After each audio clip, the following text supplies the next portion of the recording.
दोस्तों नमस्ते प्रणाम। मैं पूजा जौनपुरी आप सभी का स्वागत करती हूँ अपने चैनल पे। तो मैं आप सभी के लिए एक तीज व्रत के लिए गीत लेके आई हूँ और एक सुहागन गौरा मैया से क्या मांगती हैं, तो उसी के लाइन में मेरा गीत है।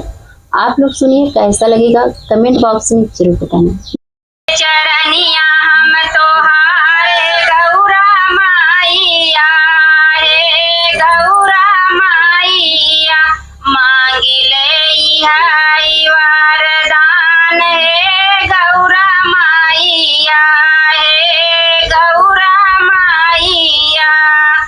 चमकत रहे मैया लीलरा के विधिया हो, लीलरा के विधिया हो, सेनुरा से भरल रहे मांग हे गौरा माइया हो, हे गौरा माइया हो, मांगिले है वरदान हे गौरा माइया हो, हे गौरा माइया हो।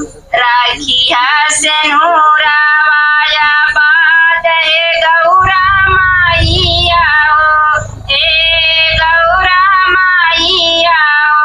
नकत रहे मैया हाथ में कंगनवा हो, हाथ में कंगनवा हो, मेहदी से राचल दोनों हाथ हे गौरा माइया हो, हे गौरा माइया हो, मांगिले हई वरदान हे गौरा माइया हो, हे गौरा माइया हो।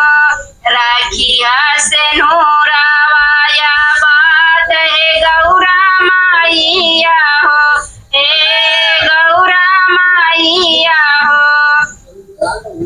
महकत रहे मैया चोटी के गजरवा हो, चोटी के गजरवा हो, आखिया में गजरा के धार हे गौरा माइया हो, हे गौरा माइया हो, मांगिले हई वरदान हे गौरा माइया हो, हे गौरा माइया हो। राखिया सेनुरा वाया बात हे गौरा माइया हो, हे गौरा माइया हो। मेहदी में पिया जी के प्यार हे गौरा माइया हो, हे गौरा माइया हो,